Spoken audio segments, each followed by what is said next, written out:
Okay, we're going to go ahead and get started. Today we're going to be talking about one of the most important things, really, I think from a wellness perspective, that we all need to be able to get our heads around, and that's time management. We're all given the same 24 hours in a day. Some of us handle it pretty well, and some of us are just flustered and hectic, and everyone's so busy, and so, what are some things that I want to look at? What are some things that people that kind of do a good job with this, what are some things that they do and that they implement in their lives as opposed to people who are kind of helter-skelter? This topic is near and dear to my heart. I didn't used to do this very well, and hopefully I'm getting better as time goes along. But I want to start off by telling a story from a real good friend of mine some years ago, and it was a story that I'll never ever forget, and it's really helped me ground me in this idea of time management and how I spend my time. So years ago, for 15, 16 years, I was a pastor, and so we would have these peer groups that we would meet in, and this one older pastor, he was in his 70s at the time. There was probably four of us sitting around in a small circle, and we were just sharing some different things. And one of the things that we were supposed to share about was one of the best lessons that we've all learned thus far in life. And when it came time for him to speak, he shared and he said, he said that recently, this was back then, but recently at that time, they had a kind of a retirement party for him. He had been pastoring for over 40 years in several different churches. And so his children, he had 4 children, and they were all grown now, and they contacted persons from his past. And they all came together for this big celebration, and they were celebrating his life, his vocation, and all the stuff that he was able to do in his life and helping people. And it was a great day. He said it was a great time. And he said as they were wrapping it up, reminiscing, they're wrapping it up, he could tell that 2 of his children were a little uncomfortable. It was a great day, but they were a little uncomfortable, like they had something that they wanted to talk about. So the one actually laughed, and then the youngest one, his youngest daughter, was acting a little funny. He said, "Is everything okay?" And she said, "Yeah, Dad, everything's good. Really glad for you today." She said, "But there's just one thing that I need to tell you." And he said, "What's that?" And now he was literally starting to cry. So I thought, I don't know what this is going to be like. But he started to cry, and he said his 40-some-year-old daughter looked at him, and she said, "Dad, I'm really happy for you. You were here for all these people, 40-plus years. She said, "But to be honest with you, you were never there for us." And at this point, his face was wet. And he said, and as rude and as cruel as that seems, that she would have done that at that moment and that time, he said it really wasn't, because she was right. And he said in that moment, he realized that he had spent a majority of his life serving and loving all these other people while neglecting the people under his own roof. And he looked at me, and he looked at all of us, and he said, "Never, ever, ever do the same thing, and never forget this."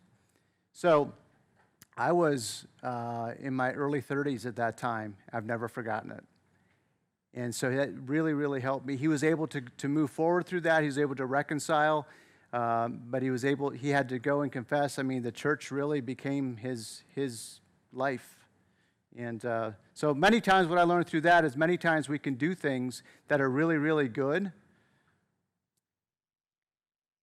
but that doesn't mean that we should do them.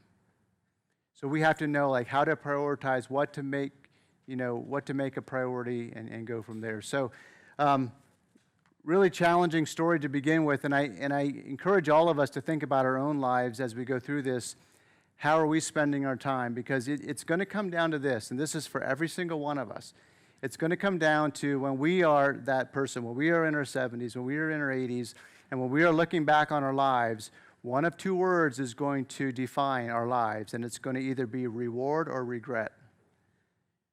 Reward or regret. And by the way that we spend our time, by the way that we choose to spend our time, is going to determine a lot of which one of those words defines us. Does that make sense? Okay. So, first of all, what I'm learning, and this is kind of some stuff that I'm learning. I haven't learned it all, but I'm kind of learning as I'm going.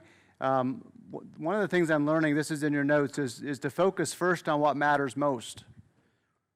With our time, I need to focus first on what matters most. By me prioritizing, it does not create more time. I can't create more time. There's only so much time, okay? So it doesn't create more time, but what it does is I basically borrow time from something else and bring it over here to do what's the most important thing first, okay? So I kind of reallocate that time, and I borrow it from one area of life to give to another. Another good question, I think, is what should I do? How should I go about it? Well, is it the most urgent or the most significant? If we're only ever chasing the things that are most urgent, we will live reactively, okay? So now this is happening, now that's happening, I'm running after this, I'm running after that. Life by itself will get us on, I call that the hamster wheel. It'll get us on that hamster wheel, and we'll be going and we'll be running. And then the day's over and we step off of the hamster wheel and we're just as tired as we're really tired, and we're in the same exact cage that we were when we started running. That makes sense? So is it the most urgent or is it the most significant? There's three things I think that we should consider on how to be productive. And I'll say this real quick. I believe that productive people don't just make decisions based on the here and now. Productive people will look at the big picture first, and they'll see, well, so how will this line up to my future? How will this line up? How will this stand the test of time? If we don't have that perspective in mind when we come to how we spend our time, we will only ever go to the most urgent thing. And we'll never be able to get to that next level, and we'll get exhausted, and we'll get burned out, and we'll get tired because we're always running chasing fires, okay? So we have to consider that. Now, three things to consider. Urgency, that's number one. So how soon does this matter? Some things require that we take attention to or give attention to it right away. Sometimes, okay, so how do I prioritize my day? Well, the kids have to eat something before they go to the ball game, or before this happens. So I can't say, well, I'm just going to, get philosophical and, do you really need to eat and that type of a thing. Some things are urgent. So we have to, here at work, you have to get back to that person because you told him you'd get back to him by 2 o'clock. So there are things that are urgent. So you have to ask, how soon does this matter? The thing is, not everything is urgent. Certain things are, and we need to determine what those are. Secondly, is the importance. How much does this matter? Should I do it or not? How much does this matter? How important is it? And then the last one is significance. How long will this matter? So do I take on an additional part-time job? Because I need to make, we need to make the payments reach. Do I take on that additional part-time job, or do I just clear away some of that time that I would take doing that part-time job and spend it with my children while they're young? What's the most important thing? Do I have to have more money right now, or do I need to be investing my time in my children while they're still under my roof? Things like that. People make both ways. People make decisions. I'm not saying one's right or one's wrong. I'm just saying that's how we kind of have to look at it.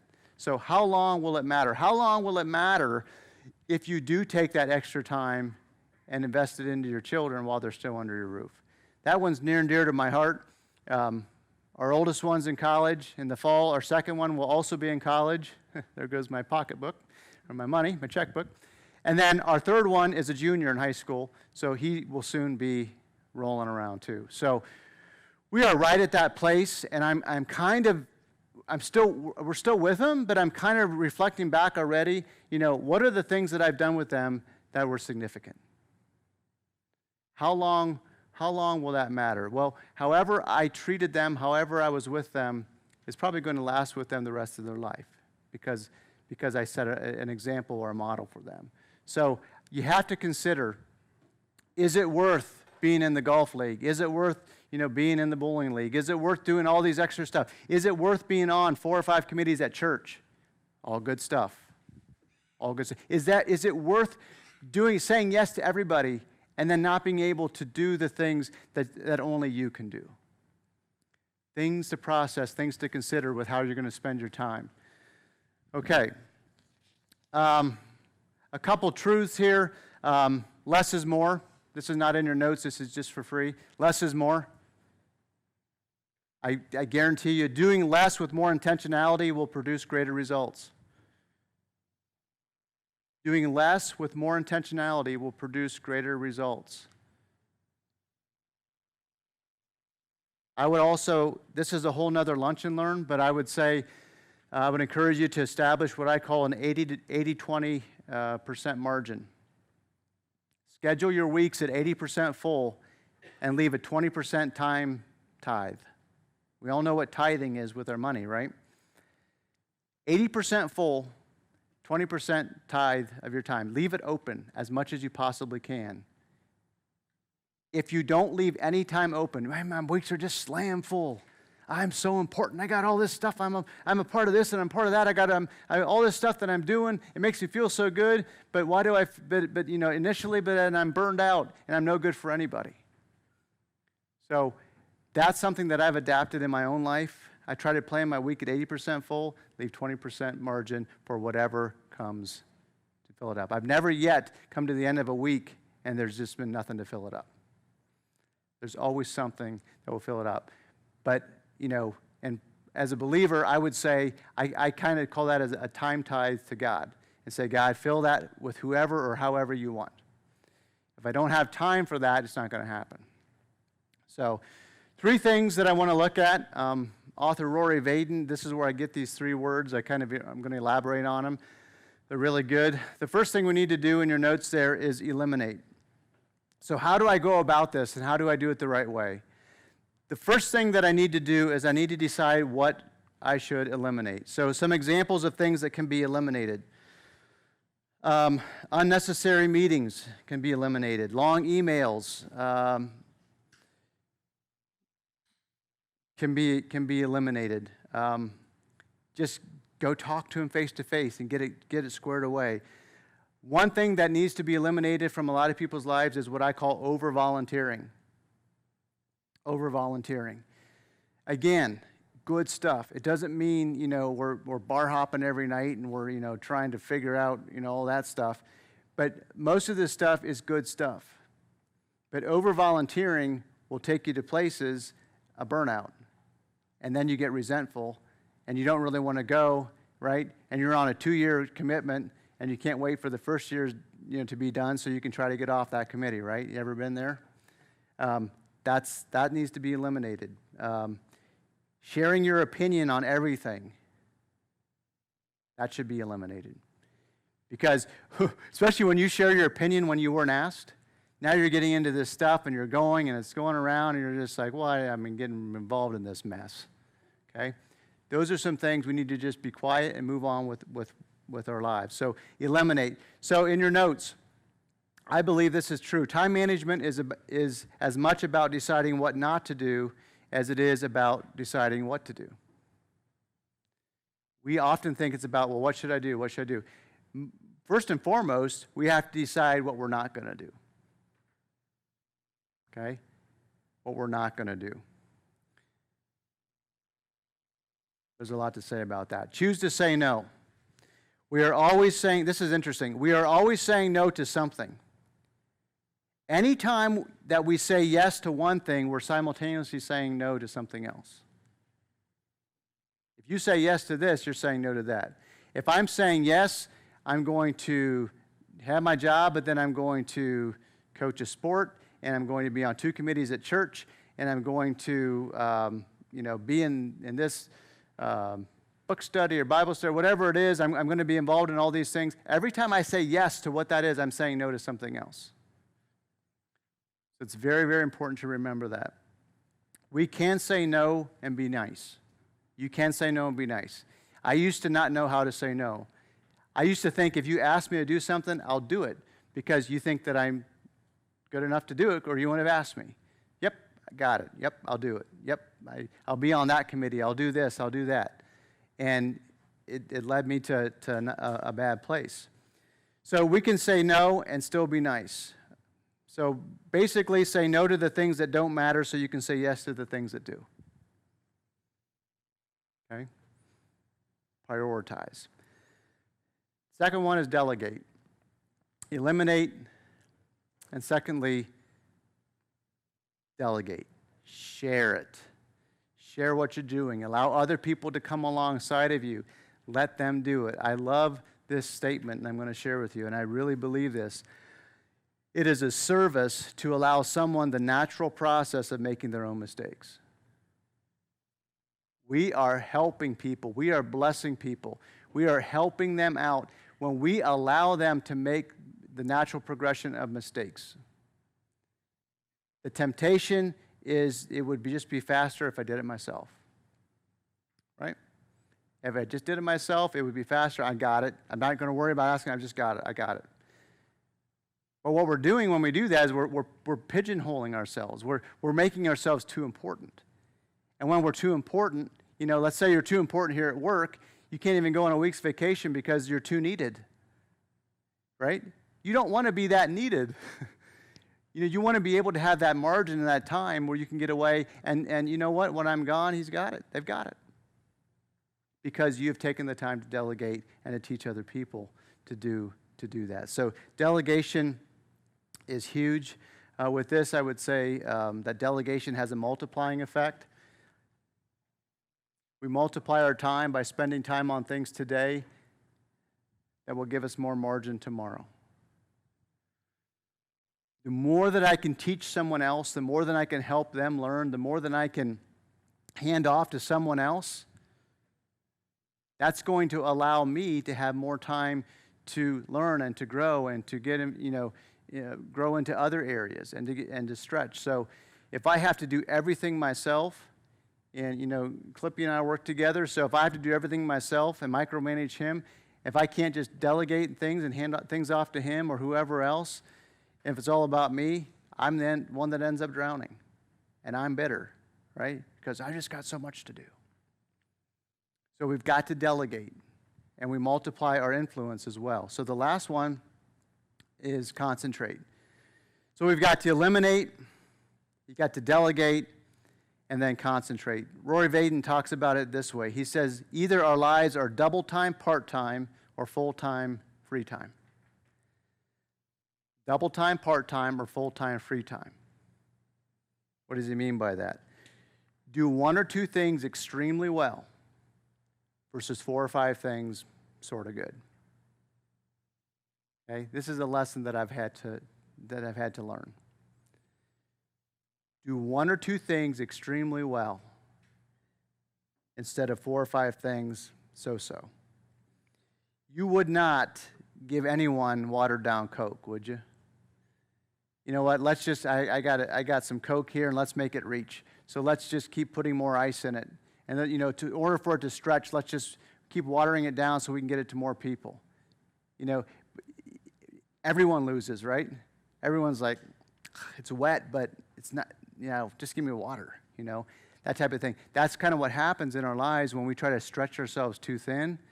Honestly, no one really wants it because we're giving them, 30, 40% of who we are instead of, 90, 95% of who we are.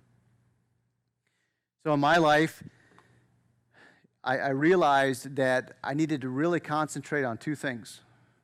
2 things. Being a great husband and being a great father. Especially after that example from my pastor friend.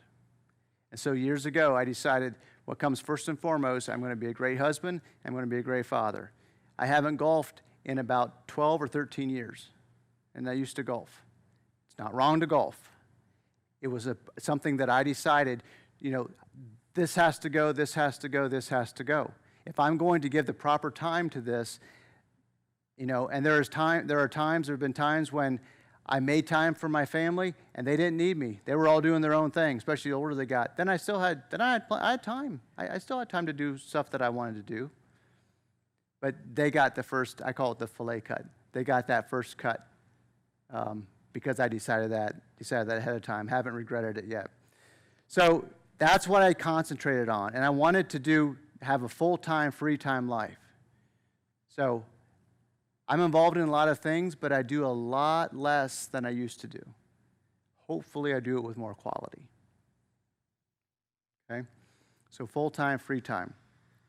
One last thing here. A priority is protected from the possibility of distraction. I love it. A priority is protected from the possibility of distraction. Listen, until we accomplish our next significant priority, everything else is a mere distraction. So if I've decided ahead of time what I'm going to eliminate, what I'm going to delegate, what can someone else do that I can't do, that I don't have to do? What can I hand off, eliminate? What goes away for now? Doesn't mean it's bad, but what goes away? What do I need to concentrate on the most? When I do that and when I figure that out, those temptations that come along, it's just a mere distraction, okay? Because my decision is protected by my priorities. That makes sense? I'm not even tempted to do that or look at that. It's not even, I know they're going to call from church. And I know they're going to ask me to help with this, or they're going to ask me to be on that committee, or whatever it is, or they're going to ask me some social club. And when they do, I'm going to say no, and here's why. We decide that ahead of time because our priority is protected from any distractions. Does that make sense? When we don't live that way, anything just comes in and takes over. And then here's what happens. Instead of planting seeds, we pull weeds. Right? Who loves to go out and pull weeds? Right? You go out and, we get to pull weeds. But if we don't intentionally plant seeds, if we don't have these priorities in place, we just go around in life reacting to everything that's going on, and we're just pulling weeds, and they keep growing, and we just go over here and pull, and we're reacting to everything that's going on. Instead of having that nice little area over here where we've intentionally planted things, and that's where I'm going to spend my time. Okay? So instead of pulling weeds, we want to plant lots of seeds. So in wrapping it up, time management, obviously there's so much more that could be said about this, but these are 3 things I know that continue to really help me, and I want to share them with you today. Decide what you need to eliminate, decide what you can delegate, and then decide what you're going to concentrate on. Because whatever you concentrate on, listen, whatever you're looking for, you're going to find. Whatever you're looking for, you're going to find. And so make sure you know what it is you're looking for. All right? Our time is up. Thanks for coming.